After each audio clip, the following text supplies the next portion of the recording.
जय हिंद साथियों, नमस्कार सभी भाइयों को। साथियों, मल्टीपल लोन्स हो चुके हैं, डिफॉल्ट हो गए हैं, क्रेडिट कार्ड का बिल पे नहीं करा जा रहा और सेटलमेंट करने के भी पैसे नहीं हैं।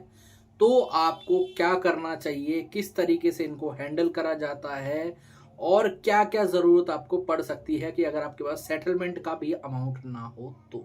ठीक है। बहुत सारे हमारे भाई हैं जिनको हाल फिलहाल में अभी लोक अदालत का या राष्ट्रीय लोक अदालत का नोटिस रिसीव हुए होंगे। ठीक है, कई लोगों को पोस्ट के द्वारा आए होंगे, कई लोगों को ये पुलिस वाले भी देने आते हैं। ठीक है, ऐसे लोक अदालत के नोटिस।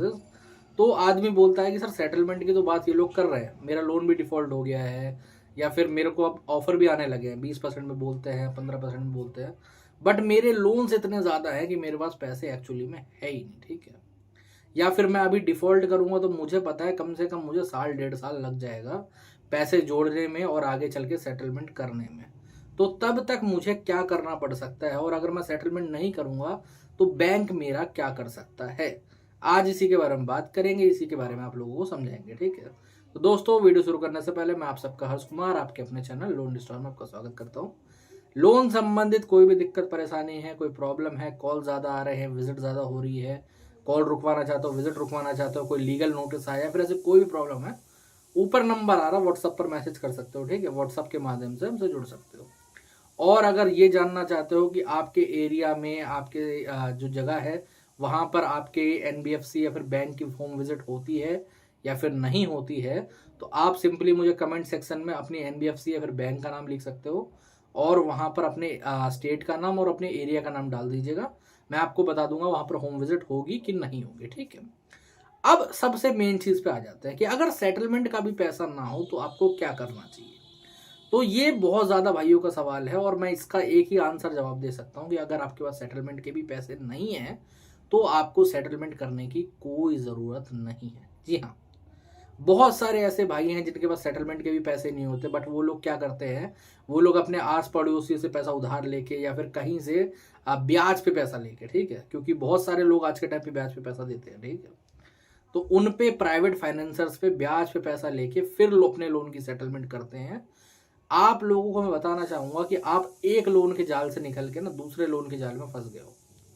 ये जो एनबीएफसी या फिर बैंक का लोन है ना, अगर आप इसको नहीं भरोगे, आपके पास पैसे नहीं, आप इसकी सेटलमेंट भी नहीं करोगे, तो भी आपका ज्यादा कुछ नहीं होने वाला, कोई दिक्कत परेशानी आपको नहीं आएगी।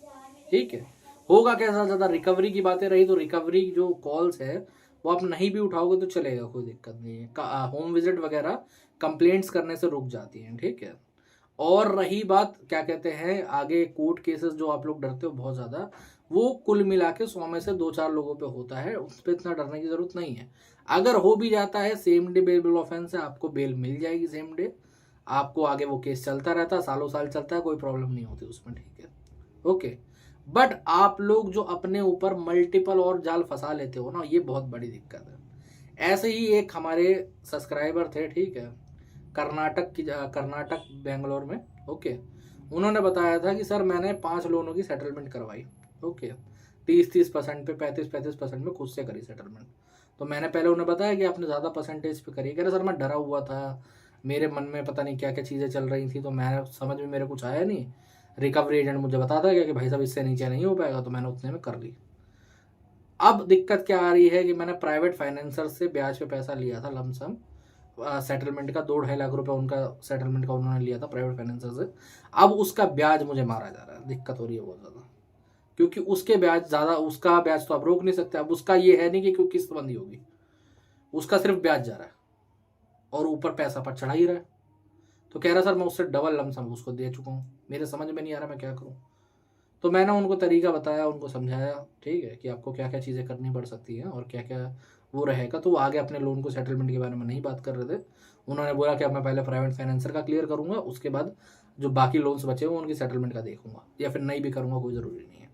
तो आपको एक चीज़ क्लियर होनी चाहिए माइंड में अपने कि सेटलमेंट देखो ऑप्शन है आपकी परेशानी को दूर करने का, लेकिन आपको घोड़ी पे सवार नहीं होना है इसके बस पे। मैं बताता हूँ क्यों। ठीक है, रिकवरी की कॉल्स और होम विजिट को रोकने का मैंने आपको तरीका बताया कि आपको कंप्लेंट्स करनी पड़ेंगी, और कॉल आप ना भी उठाओगे तो कोई दिक्कत वाली बात नहीं है। ठीक है, लीगल नोटिस के रिप्लाई चले जाते हैं, केस वेस का बैठना कोई डरने वाली बात नहीं है इस पर। ठीक है, अब आपको ये देखना है कि आपको घोड़ी पे सवार नहीं होना है। कई लोग पता है कैसे होते हैं, जैसे अभी इस महीने डिफॉल्ट हो रहा है तो वो पहले ही सोच के बैठ गए हैं कि मैं एनपीए के बाद सीधे सेटलमेंट कर लूंगा। अरे मेरे भाई, आपके ऊपर 10 लाख रुपए का डिफॉल्ट है मान लेते हैं, एनपीए के बाद चलो मैं कहता हूँ कि आपके पास 20% का आपको ऑफर मिल भी गया, ठीक है, वैसे तो राइट ऑफ के बाद ही मिलेगा, लेकिन आप एनपीए के बाद आपको मिल गया, 3 महीने बाद ही मिल गया, तो 2 लाख रुपए एक साथ कैसे लेके आओगे?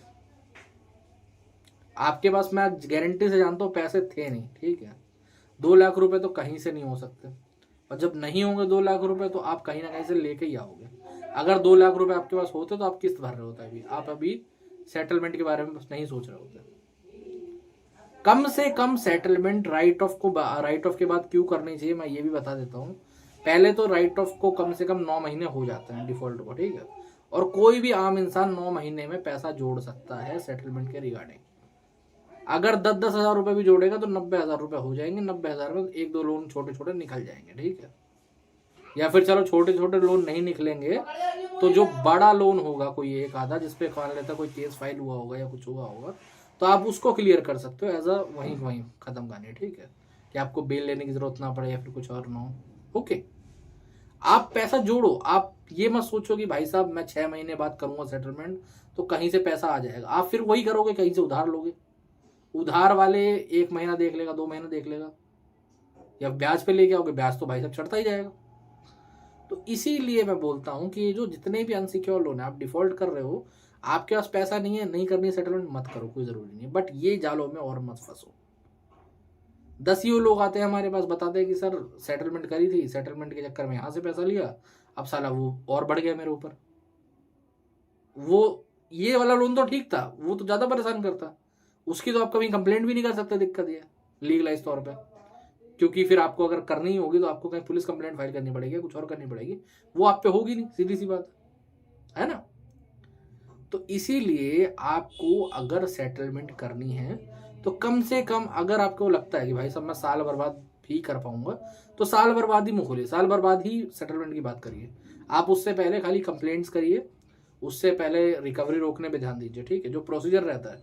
कई लोग मुझे बताते हैं कि सर साल भर बाद ही कर पाऊंगा, तो साल भर रिकवरी रुकेगी कैसे? उसका प्रोसीजर है मेरे भाई, वो करोगे आप ये माइंड में सोचो कि रुक कैसे जाएगी या फिर रुकेगी नहीं, वो बात अलग हो जाती है। आपको रोकने पे ध्यान देना कि भाई ये कंप्लेंट्स है, मैं दिन में इतने ट्वीट डालूंगा, मैं दिन में इतनी बार कंप्लेंट्स करूंगा, मैं आरबीआई में से कंप्लेंट करूंगा, मैं बैंक को एक लिखित लेटर भेज दूंगा। ओके, तो ये सारी चीज़ें आपको करनी पड़ सकती हैं, ये आपको बेसिक होना चाहिए, समझ रहे हो। ओके, और वैसे भी मैं जेनुअनली बताता हूँ, जिसके ऊपर मल्टीपल लोन है, जैसे मान लेते हैं आपके ऊपर लोन है मल्टीपल 15 लाख रुपए का, कहीं से भी आपके पास 20% पैसा आने वाला नहीं है 6 महीने के अंदर, गारंटी है, लिखित में दे सकता हूँ। 20% पैसा कितना हो गया 15 लाख रुपए का? 3 लाख रुपए। 3 लाख रुपए नहीं आएगा 6 महीने में, कम अगर आएगा भी तो कम से कम साल भर लग जाएगा। तो आपको साल भर अभी बात करनी ही नहीं चाहिए। ऑफर निकल, आप कई लोग ये बोलते हैं सर ऑफर नहीं निकला बाद में, या फिर बैंक ने बाद में सेटलमेंट नहीं करी। मैं आपको एक क्लासिक एग्जांपल देता हूँ। मेरे क्लाइंट है जो कि अभी यहाँ पर रहते नहीं है, सऊदी में रह रहे हैं, वहाँ काम कर रहे हैं, उनका लोन्स वगैरह चल रहे हैं, ठीक है। तो स्टेसफिन एक कंपनी, आप लोगों को पता होगा, एनबीएफसी है, वो पिछले 4 महीने से जो क्लाइंट है उसका जो लोन था वो 2.5 लाख रुपए का था स्टेसफिन से, ठीक है। कह रहा था कि भाई साहब मैं 1.50 से नीचे नहीं आएंगे, रिकवरी वालों से बात कर ली, सब कुछ कर ली, 1.50 से नीचे नहीं आएंगे। तो हमने भी बोल दिया कि भाई साहब आप 1.50 से नीचे नहीं आओगे तो हम भी नहीं करने के सेटलमेंट, सीधी सी बात है।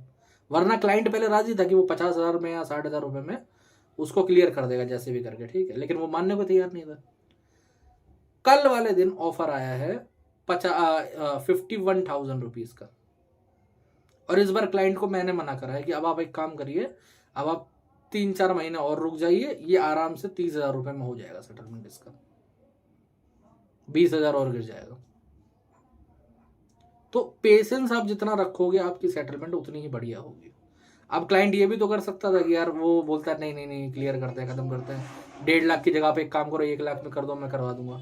जब आपको माइंड में आपको पता होगा ना कि भाई साहब मेरे को 15% में ही सेटलमेंट करनी है, मेरे को 10% में ही सेटलमेंट करनी है, तो आपको समझ में आ जाएगा कि अब इससे पहले अगर मेरे को कितने भी ऑफर कोई देता रहे, मेरे को उनकी बातों में नहीं आना है, ठीक है। कई लोग ये बोलते हैं कि सर चार्जेस बढ़ जाएंगे। मैं आप लोगों को बता देना चाहता हूँ, राइट ऑफ तक ही जितने चार्जेस बढ़ते हैं, उसके बाद कोई चार्जेस नहीं बढ़ते। अगर वो लोग आपका राइट ऑफ तक 1 लाख का लोन 1,40,000 भी कर देंगे ना, तो कोई खास फर्क नहीं पड़ेगा। परसेंटेज में, सेटलमेंट में आप अगर 10% में कर रहे हो तो भाई साहब वही है, 40 का 4,000 रुपये देना पड़ेगा आपको, सीधी सी बात है। जो सेटलमेंट आपकी पहले 1,40 मतलब 10,000 में या 15,000 में होने वाली थी, वो 20 में हो जाएगी, इतना फर्क होगा और कुछ नहीं होगा। ओके, तो इसीलिए ये जो राष्ट्र, और पहली बात और, हाँ, राष्ट्रीय लोक अदालत के जितने भी लोगों को नोटिस आ रहे हैं, आपको अगर सेटलमेंट नहीं करनी है तो आपको ना तो वहाँ जाने की जरूरत है और ना इस नोटिस को कोई सीरियस लेने की जरूरत है, क्योंकि ये खाली एक प्रस्ताव है कि आप आना चाहो तो सेटलमेंट कर लो। और वैसे भी लोक अदालत में आपको अच्छा ऑफर मिलेगा नहीं सेटलमेंट का, वहाँ पर 40-50 पे ही वो लोग करते हैं ज़्यादा से ज़्यादा। उनका एक वो तय होता है कि इससे नीचे नहीं जा सकते, तो वो लोग उतने में करते भी नहीं है। ठीक है, अगर बहुत पुराना कोई लोन है जो कि जिसका ऑफर मिल ही नहीं रहा है या फिर कुछ वो है, तो आप एक बार ट्राई कर सकते हो, वरना जरूरी नहीं है जाना। ठीक है, और ना इससे घबराने की जरूरत है, ना टेंशन लेने की जरूरत नहीं है।